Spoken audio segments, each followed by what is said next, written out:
Bonjour à tous et bienvenue sur la chaîne 5by5.fr. Nous sommes partis à la rencontre de Lucas, un ancien basketteur de Fontaine-le-Comte avec un projet dans la musique, son parcours, son bilan, son évolution et son projet dans le rap avec Lucas. Donc du coup Lucas, tu as 20 ans, tu es en école de commerce à Lille et tu as donc un projet dans le rap. Est-ce que tu peux te présenter en détail? Oui, tout à fait. Effectivement, je m'appelle Lucas. Donc actuellement, j'ai 20 ans. Je suis en école de commerce parce que j'ai fait 2 ans de prépa auparavant. Donc moi, je viens de Poitiers. Et là, je suis monté à Lille pour faire mon master en 3 ans, donc un master 2. Et puis voilà quoi. Simplement. Est-ce que tu peux nous parler de ton parcours? Moi je viens de Poitiers, donc j'ai fait mes études, toutes mes études ici. Donc j'ai commencé en 6e à Saint-Benoît, ensuite j'ai continué au lycée du Bois d'Amour du coup, pour ceux qui connaissent. Ensuite j'ai fait 2 ans de prépa à Camille Guérin. À l'issue de ces 2 ans de classe préparatoire, j'ai pu en fait intégrer une école de commerce donc qui est à Lille, qui s'appelle l'EDEC. Et donc c'est là que j'ai rencontré du coup Quasar, avec qui je fais de la musique actuellement, tout simplement. Voilà.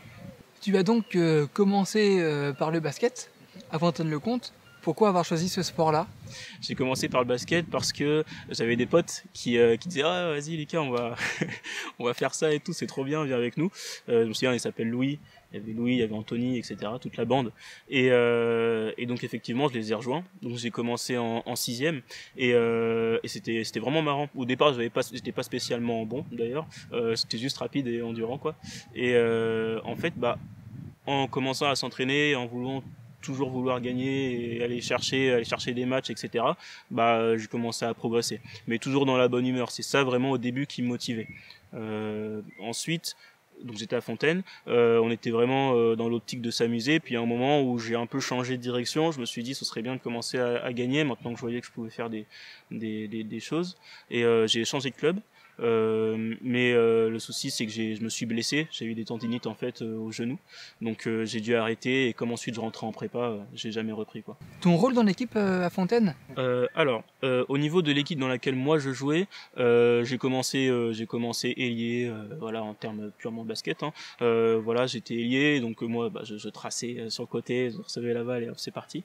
Ensuite petit à petit, en grandissant, j'ai pu maîtriser un peu mieux tout ce qui était dribble et shoot. Ensuite je suis allé du coup poste plutôt meneur, donc je faisais arrière quoi, arrière et meneur. Et puis au niveau de personnalité au sein de l'équipe, on va dire que j'avais quand même une personnalité assez où j'essayais de donner du rythme quoi, ce qui n'était pas toujours bien pris par mes potes, mais bon, moi j'étais vraiment dans cette optique là. Et en parallèle, au-delà de mon équipe dans laquelle je jouais, j'ai été coach aussi pendant 3 ou 4 ans je crois. Et voilà, et là j'entraînais des petits, des U11 tout simplement, et on faisait des tournois le samedi après-midi, etc. Donc c'était très sympa. Moi c'est vraiment une bonne période de ma vie ça. Quel bilan tu fais en tant que coach et en tant que joueur? Ouais, franchement, le basket, ça a été un truc vraiment cool pour moi dans le sens où ça m'a permis de faire un sport en équipe déjà, parce qu'avant je faisais du tennis, je faisais du hip-hop, j'ai continué d'ailleurs en même temps que le basket, mais le basket ça permet d'ouvrir en fait tout simplement à justement tout ce qui est collectif. Donc ça m'a apporté beaucoup. Essayer aussi de communiquer avec les autres et ne plus avoir peur de dire ce qu'on pense. Et en tant que coach, là moi ça m'a permis de me rendre compte déjà que je pouvais mettre en place certaines choses et de me rendre compte que c'était intéressant de manager une équipe vraiment. Là c'était vraiment ça, tout en essayant de concilier le côté fun pour les enfants, ça restait les enfants, et aussi avoir des résultats, parce que c'est pas intéressant de dire à des enfants venez vous entraîner tous les mercredis et les vendredis et le samedi on va aller perdre 40-0, c'est pas l'idée. Il faut quand même qu'on s'entraîne, mais pour que les matchs ils puissent s'amuser, il faut qu'ils aient un bon niveau. Donc c'était intéressant de relier les deux. Donc un parcours intéressant dans le basket, puis maintenant depuis quelques années, tu as décidé de te lancer dans un nouveau projet, donc le rap. Est-ce que tu peux nous dire pourquoi? Alors en fait, c'est marrant parce que c'est pareil, c'est une anecdote. C'était en 6e, fin de l'année. Il y a le prof de musique qui dit ouais, est-ce que vous voulez mettre une musique qui vous plaît ou quelque chose comme ça. Moi à l'époque, j'écoutais pas spécialement la radio, j'écoutais pas spécialement de rap ou de musique en général. Et j'ai un pote qui dit ouais monsieur, mettez un son qui s'appelle Paris va bien de Section d'Assaut. Donc là le prof le met. Et là, je vois des chanteurs, enfin des rappeurs en costume qui dansent, etc. Donc moi ça m'a beaucoup plu ça et je me suis dit ils ont vraiment une certaine classe et tout. Et comme j'aimais bien déjà écrire des petites histoires et des choses comme ça, moi j'ai commencé à écrire des chansons. Et du coup de la sixième à aujourd'hui j'écris, sauf que j'avais encore jamais pu poser sur une instrumentale proprement mes textes. Donc là c'est ce que j'ai pu faire dans le sens où j'ai rencontré quelqu'un à l'EDEC donc qui lui fait des prods et qui m'a dit un jour en octobre, oh, bah si tu veux j'ai tout pour enregistrer chez moi donc bah vas-y viens on essaie de faire ça quoi. Et donc on a commencé à enregistrer des morceaux tout simplement. Que fais-tu exactement dans le rap, Lucas? Alors, en fait, j'ai commencé par envoyer des petits freestyles. Au début, j'en ai envoyé un, c'était en mars, parce qu'avant ça, j'avais des projets dans mon école. Enfin, c'était compliqué, j'avais pas le temps. J'ai envoyé un petit truc, mais juste pour moi, c'était pour rigoler. Et je m'attendais à faire quoi, 50 vues. Au final, le truc, il a fait 1500 vues, donc je me suis dit, bah, c'est rigolo, quoi. Et bah, forcément, moi, comme j'adore ça, j'ai continué à écrire et à en lancer. Et c'est devenu un truc. Au départ, je pensais juste en envoyer un ou deux d'ici la fin de l'année. Puis au final, j'en envoie plus régulièrement, donc sur Instagram et Facebook. Et ensuite, on a vraiment commencé à s'améliorer au niveau de l'enregistrement, parce qu'il y a aussi ça, la technique, comment mixer les sons, etc. Donc là, c'est Quasar qui s'occupe de ça. Donc il a réussi un peu à faire ressortir vraiment un certain potentiel qu'il avait en lui, je pense. Est-ce que tu peux nous parler un petit peu de cet ami? Qui est-il? Que fait-il? Bah justement, c'est quelqu'un donc qui est comme moi à l'EDEC, après 2 ans de prépa aussi, et on est content d'arriver là et de se dire bah on est plusieurs à aimer la musique. Et donc en fait, je l'ai rencontré parce qu'il était dans ma cohorte, enfin dans ma classe, on appelle ça des cohortes, on est 80. Et un jour, je me pose à côté de lui, on était tous les deux crevés, voilà, c'était un matin en cours, et je vois sur son ordi qu'il a un logiciel pour faire des prods, et je lui demande bah du coup, enfin est-ce que t'aimes bien, tu t'y connais bien, etc. Et il me dit bah oui, moi j'enregistre, je fais ça. Donc j'ai été voir sa chaîne YouTube parce qu'il a une chaîne, donc Quasar, et aujourd'hui il doit être autour de 6000 abonnés, un truc comme ça. Et du coup moi j'ai kiffé ce qu'il faisait. On n'était pas au niveau qu'on a maintenant, c'est-à-dire qu'on n'avait pas des prods aussi propres qu'il est capable de faire actuellement, et moi j'avais pas des textes aussi intéressants et aussi pointus, parce que je faisais vraiment ça comme ça.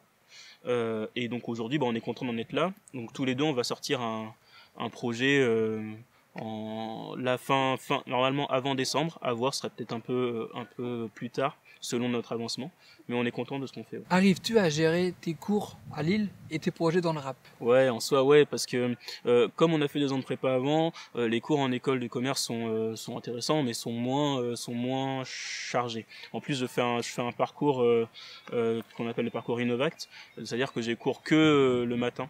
Donc l'après-midi, justement, je peux utiliser ce temps-là pour mes projets. Donc je m'occupe de mon association et je m'occupe également de la musique, tout simplement. Est-ce que tu as des artistes préférés dans le rap ou non ou pas? Ouais, bah déjà Gims qui est un artiste pour moi qui est tout à fait complet puisqu'il a commencé en faisant du rap. Les gens ne le savent pas ou ont tendance à l'oublier, mais au début des années 2000 jusqu'à 2009 2010 quand est sorti le son Désolé là, avant ils faisaient beaucoup de rap et quand ils ont percé avec la section d'assaut, là ils ont commencé à faire de la musique. Et aujourd'hui on le voit, Gims il est partout, il a une voix incroyable, et donc à ce niveau-là, je suis très content, d'autant plus qu'on a fait un concours en juillet là. Donc grâce à Rifix, on va pouvoir aller, vu qu'on a gagné ce concours, on va pouvoir aller enregistrer un son avec Gims en studio. Quand je dis on, c'est avec mon beatmaker, donc Quasar. Donc ça va se faire normalement courant septembre. Et c'est une opportunité incroyable parce que ça permet d'apprendre des choses que nous on ne connaît pas encore. Et puis ça va me permettre de parler avec Gims et de voir comment il conçoit la musique, etc. Ensuite, au-delà de Gims, j'aime beaucoup aussi Damso. Damso qui est pour moi un rappeur aussi, un artiste même très complet, autant en termes de mélodie, en termes d'écriture, etc. Et après j'écoute aussi du Ninho, voilà, des rappeurs, Niska aussi, des rappeurs très connus. Quel projet et objectif as-tu par rapport au rap? Honnêtement, je fais plutôt par passion. pour l'instant en tout cas. C'est-à-dire que j'ai toujours été un peu comme ça, que ce soit dans les études, dans ma manière de fonctionner de tous les jours, même socialement, etc. Je vis un peu le moment présent, quoi. C'est-à-dire que là, je sais ce que j'ai à faire actuellement, j'ai mes objectifs, c'est-à-dire que je dois gérer mes études, je dois gérer l'asso dans laquelle je suis, et je dois également pouvoir continuer à m'amuser en faisant du rap. Si jamais un jour j'ai l'occasion de signer quelque part dans un label, une maison de disques, quelque chose comme ça, je la prendrai, j'irai et je le ferai. Et à ce moment-là, selon le label, selon tout ça, je pourrais me dire quel est mon objectif d'ici quelques années. Là, par exemple, mon objectif, c'est de sortir mon EP, donc le projet que j'ai avec Quasar. On verra du coup en fonction de comment est la dynamique à ce moment-là. Si mon objectif c'est de faire 500 écoutes, 1000 écoutes, 1 million, c'est tant jamais. Mais voilà, je pense que ça répond assez bien. Lucas, félicitations pour ce très très beau parcours, que ce soit dans le basket ou dans le rap. Je te souhaite vraiment de réussir. Où est-ce qu'on peut retrouver tes réseaux sociaux? Alors, les réseaux sociaux où je suis le plus actif, c'est donc ma page Facebook, donc KL, et mon Instagram, du coup, voilà, donc c'est KL aussi. Pour le tag, c'est @lucas_KSS. Et sur YouTube également, vous pouvez me voir aussi en tant que KL. Là, j'ai un son pour l'instant qui est sur la chaîne, qu'on a clippé, etc. Et on va en ajouter d'ici 2 semaines, donc ça va arriver très vite. Tu as choisi le pseudo, le surnom KL. Est-ce que tu peux nous dire pourquoi? Parce que mes initiales c'est LK, donc j'ai juste mis à l'envers. Ça fait KL, voilà, je me suis pas pris la tête. Et voilà, c'était marrant, ça fait longtemps, même ça datait de quand je jouais aux jeux vidéo, j'avais ce pseudo-là, quoi. Est-ce que tu aurais une dédicace à faire? Ouais, bah je citerai Quasar, forcément, qui fait les sons avec moi, tout simplement. Donc c'est vraiment cool, on travaille bien ensemble et on va faire des belles choses. Je peux citer Lino aussi, Lino qui est un très bon pote à moi. C'est lui qui en début d'année m'a dit fais ça, écris pour un entretien en fait dans une des assos que j'ai passé. Il m'a dit fais un texte de rap, le thème il est bien et tout. Et ça m'a remis bien dedans, et voilà, s'il avait pas fait ça, je sais pas s'il en serait là aujourd'hui. Donc voilà. Lucas, merci beaucoup d'avoir accepté l'invitation. Et merci à vous en tout cas de me suivre, de suivre la page 5by5.fr. À très bientôt sur les terrains de basket, mais pas que. Merci à vous.